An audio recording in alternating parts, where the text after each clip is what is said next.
Welcome back, everyone. Matthew again with CineGold, and today we are checking out all the best new movies releasing in March 2025. It's shaping up to be a pretty good month for movie lovers with a little something for everyone. There's sci-fis, thrillers, horror, dramas, and action. A pretty good month to catch a flick, so let's go ahead and start off our list with the first big movie on March 7th. Imagine there's an unknown virus in the air, and you're sucking in every single microscopic particle floating around.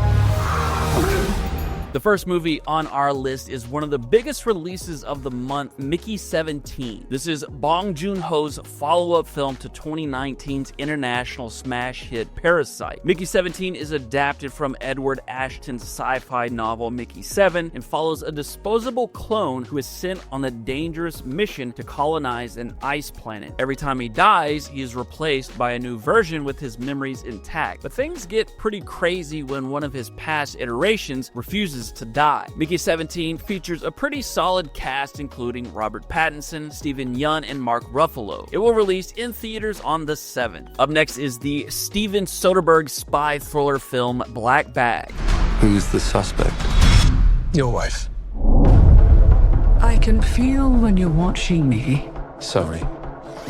I like it. Black Bag is about a government operative who uncovers classified secrets only to realize he's being hunted by foreign agents and his own people. It's directed by prolific director Steven Soderbergh, who just released a movie in January, Presence. Soderbergh is probably most known for the Ocean's 11 franchise, and Black Bag looks to be another slick, fast-paced thriller the director is famous for. It stars Cate Blanchett and Michael Fassbender. If you're a fan of espionage thrillers, you can check it out in theaters on March 14th. And the weekend of the 14th is a pretty busy one, as you'll see, with Netflix releasing its biggest budget movie ever, the sci-fi adventure film The Electric State. My brother. I thought I lost him. But he's out there somewhere.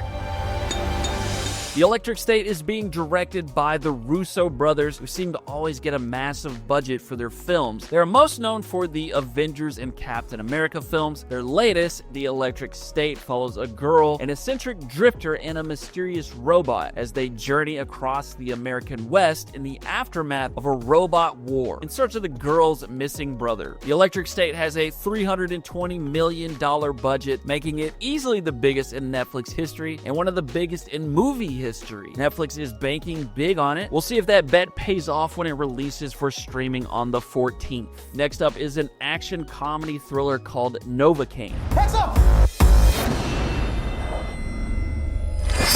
Oh, sorry. It's fine.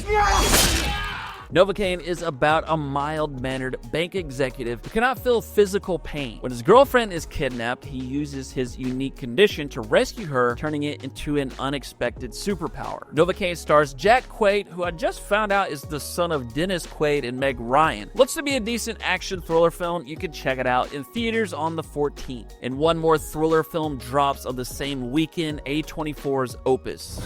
The back row's asleep.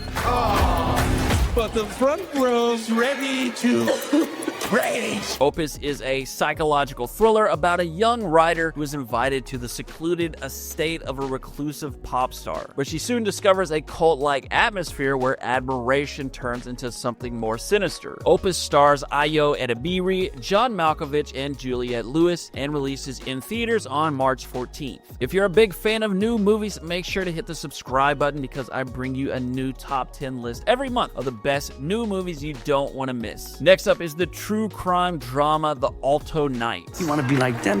Come on, you ain't like them. They own this country.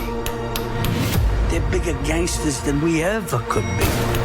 The Alto Knights is set in the 1950s and chronicles the intense rivalry of two of New York's most notorious mob bosses. Strangely, both mob bosses are being played by Robert De Niro, which seems like an odd choice to me, but the film reunites some of the talents behind the mob classic Goodfellas, including De Niro and writer Nicholas Pileggi, and is being directed by Barry Levinson. You can catch out The Alto Knights in theaters on March 21st. Next up is the sci-fi horror film Ash. What do you remember?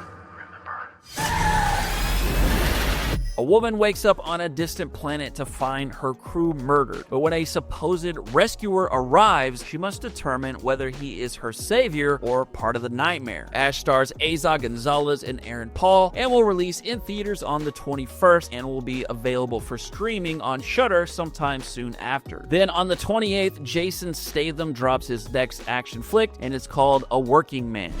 That's for slapping that woman. That woman was my wife. That's for slapping your wife.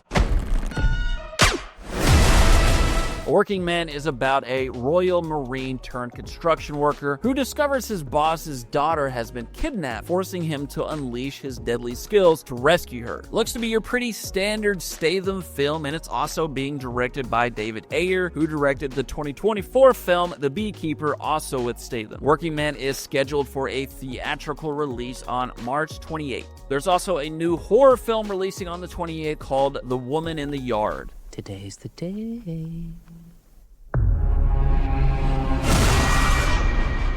It's about a mother who survives a tragic car accident, but afterwards, she and her children are terrorized by a mysterious woman who appears in their yard delivering ominous warnings. This is a Blumhouse horror film and comes from director Jaume Collet-Serra, who directed the horror films The Shallows and Orphan. It releases in theaters on the 28th. And every month, I'm able to find like 8 or 9 good-looking movies, but I always have to include 1 or 2 I'm not totally sold on to fill up the list. This month, The Friend falls into that category. It's an indie drama film starring Bill Murray. Could be good, maybe not, who knows. It releases in theaters on the 28th. I also have a couple of bonus movies for you. The Last Supper is a biblical epic that adapts the timeless story. It will release on the 14th in theaters, and after that is Snow White. This is the live-action adaptation of the classic 1937 Disney film. It stars Rachel Zegler and Gal Gadot and releases in theaters on the 21st. That is it for the month of March. Anything looking good to you? I definitely want to check out Mickey 17 and the Electric State. What do you think? Let me know in the comments below. That's it for today. See you again soon.